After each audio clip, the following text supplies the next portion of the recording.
I never thought I'd be the one begging to go home. But there I was, Claire Miller, 30, staring at my London apartment ceiling at 3 a.m., phone buzzing with a FaceTime call from my mom. Her voice cracked, tears streaming down her cheeks, spinning a story that hit me straight in the chest. "Please, Claire. Come home for Christmas. It won't be the same without you." I wanted to believe her. After 10 hours of flights, 2 layovers, a dead phone battery, and carrying presents for my brother's kids, I thought, maybe this year could actually be different. Maybe. Just maybe that I landed at their doorstep, exhausted, my arms full of gifts, expecting a hug, a thank you. Anything. Nothing. Not a smile, not a word. Instead, my mom barked, "You'll babysit your brother's kids. We're going on the family trip." My brother, barely glancing up from his phone, sneered, "Don't wipe your snot on Aunt Claire. She's jet-lagged." Laughter erupted. My gifts, my 10-hour sacrifice, my long flights, they didn't matter. I was the punchline that I end that moment. Something inside me flipped. The tears my mom had begged out of me on FaceTime. My heart shut down like a steel trap. Exhaustion, humiliation, anger, it all collided. And as they strutted past me, luggage in tow, snapping photos of the perfect family Christmas, I realized I had a choice. Stay a doormat or start noticing the cracks in their world. Then came the sentence that changed everything. My mom's voice, dripping faux innocence, said, "No, no, no way, you can't have the house for the holidays." Color drained from their faces when I simply smiled. The dream vacation. Their little holiday plans. Teetering. And in that instant I saw myself differently. Not as the exhausted babysitter, the free bank, the background extra in their family sitcom, but as someone who could take control. I looked straight at the camera because yes, you're watching this unfold, and I promised myself I'd let you in on everything. How I turned their rules upside down, how I reclaimed what was mine, and yes, the exact details of the revenge that followed. Stay with me until the end. The funny thing is, none of this was a surprise. Not really. You have to know what those people had been doing for years to understand the full weight of that doorstep moment. 2 weeks before that call, I started noticing screenshots popping up on my phone. Holiday prices skyrocketing. Mom's casual posts about being broke suddenly had a sting. "Just this once, Claire," she would say. "Could I help cover the rental for the cabin? Could I wire money for Dad's surgery? Could I send Jason cash for another big e-commerce idea?" Each favor wrapped in guilt, a little seed planted. "You're lucky we're family, you can help, right?" And just like that, I was paying for holidays I would never enjoy, flights I could barely afford, gifts for kids I barely saw. I started piecing it together. Every time they needed, every financial crisis, every tiny request, it came cloaked in manipulation. Crazy expensive holiday prices. Mom claimed she could never afford it unless I helped a little. That deadly phrase, "just this once," was always the beginning.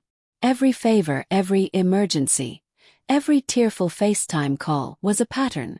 And patterns, as I was learning, are only dangerous if you keep ignoring them. It wasn't just emotional manipulation, it was financial warfare. Dad's knee surgery. I wired thousands. Jason maxed out his credit cards for another one of his big e-commerce ideas. I consolidated the debt. Water heater broke. Mortgage overdue. Money sent. And while my bank account dwindled, Mom was posting brunch photos, new shoes, weekend getaways, pretending she was barely scraping by. Meanwhile, my life in London was a study in contrast. Tiny flat, cooking meals at home, walking to work in pouring rain. My lifestyle. Shoestring budget, careful spending, and yet somehow across an ocean I was funding their life. Uber Eats, streaming services, designer clothes for my brother's kids. They lived it up and I paid the tab. Every day I felt it. The quiet burn of being taken for granted, of giving everything to people who never even noticed I existed beyond a bank account and a babysitter. It started innocently enough, or at least that's what I kept telling myself. Every Zelle transfer, every PayPal receipt, every text promising, "We'll pay you back when things calm down." I saved them all. I had no idea that years of careful cataloging would be my lifeline. Then the mortgage bombshell hit. An email from the bank appeared with my name clearly listed. "Oh, borrower. I didn't even remember signing up. Mom had set it up years ago. Just to get a better rate, she claimed. But as I traced the history, the truth became obvious. Ever since, I'd been silently covering shortfalls. Every bill, every unexpected expense, every emergency they conveniently forgot to tell me about. I'd been footing the bill, thinking it was love or family obligation. And there she was, on FaceTime, tearful and manipulative as ever. "The kids miss you so much, Mia keeps asking when Aunt Claire is coming." My stomach sank. The punchline hit me cold. The only time my family treated me like part of the group was when a bill was due. And now, armed with a full archive of receipts, statements and screenshots, I finally saw the full scale of what I'd been up against. I almost said no. I almost told my mom to figure it out herself. But then it clicked. If they were willing to drag me halfway across the world to use me, why shouldn't I show them what it looked like when I stopped playing along? In that moment, a counter-strategy formed. Flight booked. Parallel plans set in motion. Financial advisor call scheduled. 3 years of statements downloaded, legal document templates lined up. Every email, every transaction, every misleading promise neatly archived. I wasn't arriving as the exhausted daughter they expected. I was arriving armed with evidence, strategy and clarity. No longer a victim. No longer the built-in babysitter or free financial support. For the first time, the playing field was level. And the game was about to begin. I landed, dragging my suitcase, putting on the tired, compliant face they expected. Kids jumped around my legs, excited to see me, oblivious to the storm brewing. I followed them into the kitchen, nodding, laughing quietly, all the while hiding the avalanche of evidence I had brought with me. Mom tapped the glossy resort brochure, her voice bright. "See, this is why we needed you here, honey. The kids will stay with you.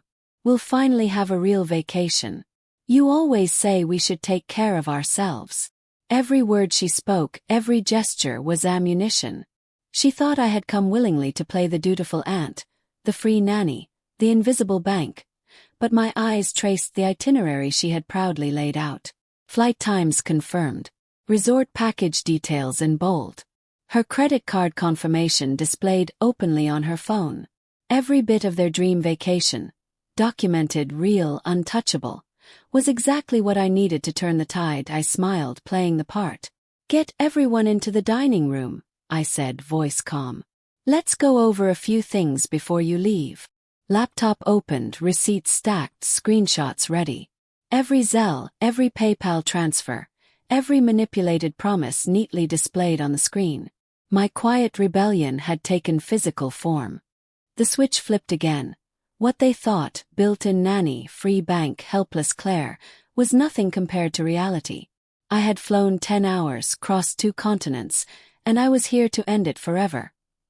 This wasn't a confrontation. It wasn't a meltdown. It was surgical, precise, and inevitable. That glossy resort brochure, it had become my stage. Every face in that kitchen, the shock, the confusion, the sudden awareness that I wasn't a resource anymore, was the prelude to a reckoning. For the first time, I felt a power I'd never allowed myself to embrace. The family trip they had planned to exploit me. It was about to become the last time any of them would see me as their free resource. The kitchen had transformed into a courtroom. Dad sat at the head of the table, arms crossed, looking like he was about to call the first witness. Mom hovered by the counter, clutching the resort itinerary like a shield. Jason scrolled through his phone, half listening, barely aware of the storm gathering.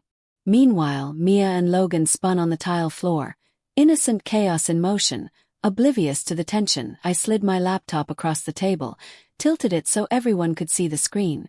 Calmly, I said, "Before you go anywhere, we need to talk about money." The words hung in the air. No raised voice. No theatrics. Just a clear statement of fact, as precise as a scalpel. Their eyes flicked from screen to me, trying to gauge if this was going to be a negotiation or an ambush. For the first time, I wasn't begging for acknowledgement. I was setting the terms. Jason groaned audibly. "Claire, seriously, right now?" Dad muttered something under his breath about poor timing, while Mom's face tightened with wounded stress. "Can we please not start a fight before we even leave?" she pleaded, voice trembling, glancing at the vacation brochure like it could shield her. I didn't raise my voice. I clicked the first folder. Miller Household. A spreadsheet opened, rows and columns stretching across the screen. "Let's go over this," I said simply, letting the calmness contrast with the storm they'd expected. The first line glowed in bold, a start that set the stage for total accountability. Every line was dated, color-coded, and brutally clear. I scrolled slowly, pausing on each entry for impact. "Last March," I began. "Mortgage 2 months behind, $1,200 wired." Next, June, Jason's business expenses, $2,500 sent. Water heater, $900. Dad's truck tires, $600. Electric bills past due, $300 here, $400 there. Every month for 3 years there was something. And none of it small. None of it unnoticed. Asterisk. I highlighted each entry as I spoke, letting the numbers sink in. Then I moved to subscriptions. Disney Plus, Hulu, Netflix, Spotify Family Plan, Walmart Plus, cell phone plan. Every recurring charge meticulously tracked. Random Venmo requests too, always timed around Black Friday, Labor Day sales. Just this once emergencies. They couldn't argue with it. They couldn't gaslight numbers. The evidence was tangible, digital, undeniable.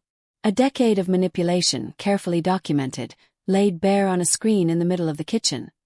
"And this," I added, scrolling to show months stacked side by side, "is not even counting the gifts or the flights I booked. Just the money." Jason's head snapped up. Color drained from his face as he recognized his own memos.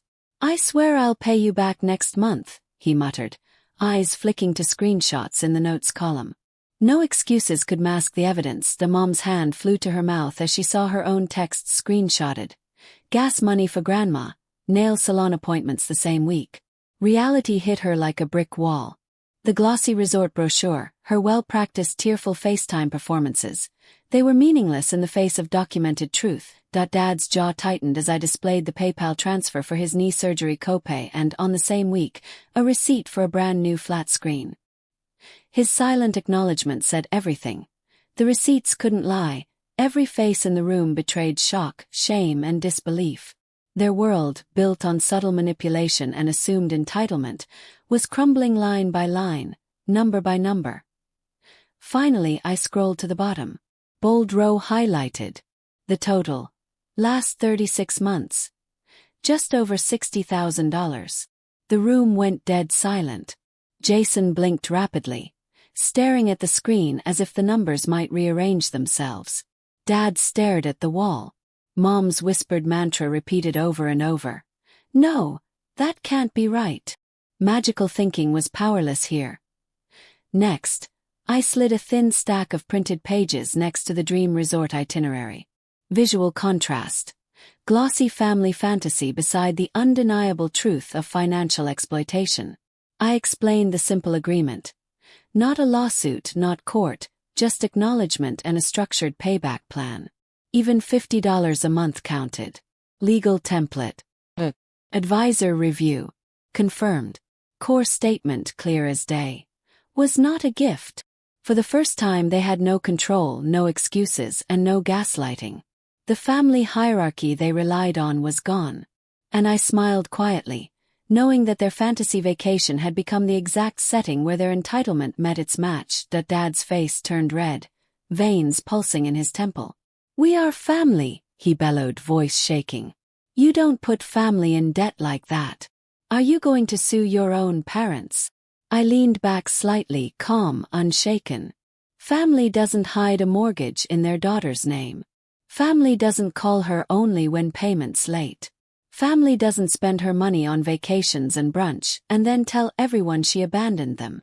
Mom flinched like I'd slapped her across the face. You could see it in her posture. The shift, the sudden recoil from truth. Dad's threats collided with facts he couldn't deny. His weapon of family guilt evaporated in the glare of documented proof. The hypocrisy, the manipulation, the years of quiet exploitation, all laid bare. For the first time, the patriarchal shield of "we're family" That's why I had no power against precise, irrefutable evidence. Jason snatched the stack of pages, skimming the first few paragraphs. His voice cracked. This is insane. Can't pay this back. None of us can. I met his eyes calm. I know. I never expected full repayment overnight. But what I do expect is honesty. No more pretending to be victims. No more slandering me as the selfish career girl overseas. I wanted clarity, acknowledgement, and a stop to the constant manipulation. That was the real demand. Not money in a lump sum, but truth, accountability, and respect. I leaned forward, voice measured, letting each word land. If you ever tell a neighbor, a cousin, or post on Facebook about this, I will show the numbers. Every transfer, every bill, every single choice they made when they knew I'd bail them out. Starbucks over electricity bill because you assumed I'd cover it. Screenshots, receipts, line by line, laid bare, public accountability as the ultimate threat. Mom shook her head repeatedly, whispering, No, no, no way. You wouldn't do that, Claire. You wouldn't humiliate your own family. I shrugged, calm, almost bored. I'm not planning to, as long as you stop lying. Stop pretending. Stop gaslighting. Stop calling me selfish. Stop turning everything around as if I'm the problem. That's all I ask. The tension was thick enough to cut with a knife. They realized that the threat wasn't revenge in a dramatic sense. It was the truth itself. And truth always hurts those who've built their lives on deception. I clicked another tab. The resort reservation confirmation appeared. Familiar logo filling the screen. Names, dates, and, at the bottom, the last 4 digits of the card. My card. My money. About that family trip you're so excited about, I said, calm. You might want to sit down for this part. Dad frowned. What are you talking about? I pointed to the status line. Cancelled. 3 days ago. The timing was premeditated. I called the resort, called the airline. Every package, every flight, every booking refunded. Every right. Every decision. Mind that I closed the laptop halfway, letting everyone see their faces all at once. What I meant, I said slowly, deliberately, is there is no vacation anymore. Not without me. Not without my money. Not ever again on my dime. The room froze. Mom's jaw slacked. Dad's hands gripping the table. Jason staring at the floor. Their fantasy vacation, built on the assumption I would pay and serve, had evaporated before their eyes. I wasn't angry. I was surgical, precise, and utterly in control. Dad lurched from his chair, pointing at the screen in a mix of shock and intimidation. You had no right. Those are our tickets. I didn't flinch. They were bought with my card, my account, my money. The right was all mine. Another click, another window, the bank email. Both names clearly visible. Gary Miller and Claire Miller. Co-borrowers. Dad's face drained color. Mom whispered, Claire, please, not this. We told you it was just paperwork. I met her eyes. You told me it was formality. Wouldn't affect me. But reality had been brutal. Every time they forgot a bill, every time they relied on me to cover short payments, it hit my credit. Years of quietly bailing them out had silently punished me. And now, finally, the truth was visible, undeniable, and irreversible. The nuclear option wasn't about revenge for the sake of anger. It was about clarity, justice, and boundaries. For the first time, the family's manipulation had a ceiling. And I was the one holding the limit. A video popped up in the corner of my laptop, and suddenly, the professional calm of a London home office filled the kitchen. Hi, Claire. Is now still a good time? The advisor's voice was calm, confident, precise. I turned the laptop so my parents could see her face. Dad hissed. Who is this? Person who helped me understand what being a co-borrower means, I replied evenly. What my options are now that I'm done bailing you out. The advisor introduced herself politely, laying out the reality in measured, unemotional terms. Credit tied to the house. Missed payments hurting me. My right to request removal from the loan. Remaining borrowers themselves would have to qualify a loan. Refinancing might be necessary. In some cases, she said, the property may need to be sold to satisfy the debt. Every word hit like a hammer. The truth wasn't my opinion. It was professional authority. Legal realities. Nothing to argue with. Nothing to gaslight away. Mom's flinch. Dad's tightening jaw. Jason's wide-eyed panic. Their family safety net had suddenly evaporated under professional scrutiny. Mom shook her head frantically, voice trembling. You can't do that. We can't afford to move. We can't afford a higher payment. The advisor remained calm but firm. Between you and the lender, ma'am, Claire is not obligated to keep her name on this loan. Especially when she's been making up the difference all these years. The call ended, leaving my heart pounding so hard I could feel it in my teeth.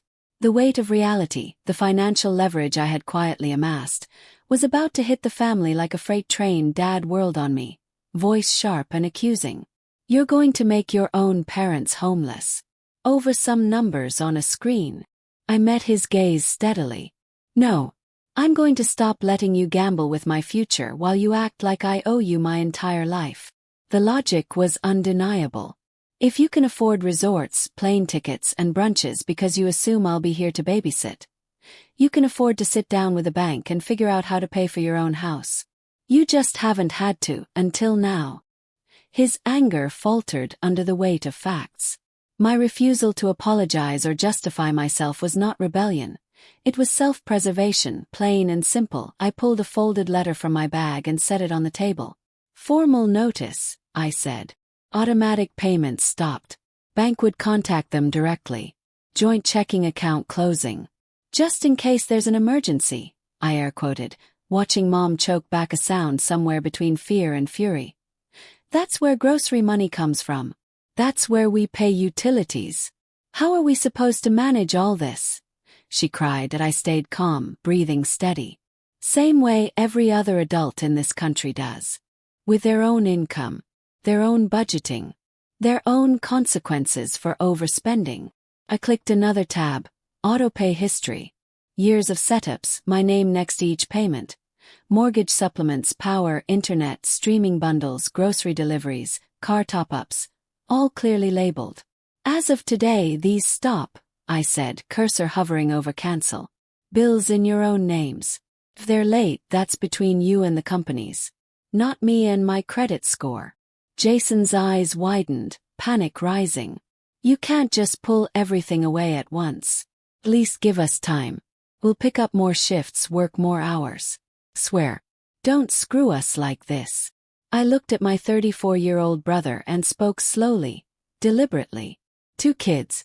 Should have been doing that years ago. Without me dangling in the background as your safety net. He sat in stunned silence, jaw clenched, realizing the independence I was forcing was long overdue. I paused by the doorway, almost softening. Almost letting the old Claire, the fixer, the quiet helper, slip back in. The girl who would cry in the shower, then open her banking app and make all the problems go away. That version of me still lingered, whispering, "It's okay. Just fix it. Keep them happy." But then the memory hit.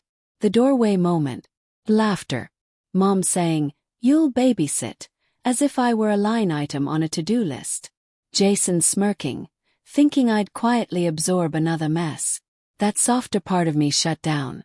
I straightened, took a deep breath, and reminded myself. No more invisible labor, no more silent sacrifice. Not this time. Fingers hovered over the cursor, then clicked. One by one, autopays stopped. Confirmation emails pinged onto my phone. Mom's breath grew shallow, rapid. Dad sank back into his chair, staring at nothing. "This is cruel. You're punishing us," Dad muttered. "No," I said firmly, shaking my head. "I'm finally stepping out of the role you all wrote for me without asking. I'm giving you a chance to be honest about what you can actually afford. Without hiding behind my bank account." Every cancellation, every stop, felt like reclaiming a piece of my life that had been quietly siphoned away for years. The power dynamic had shifted. They had to manage the consequences themselves. I wasn't their safety net anymore. Laptop closed, I stood up. Legs shaky but steady enough.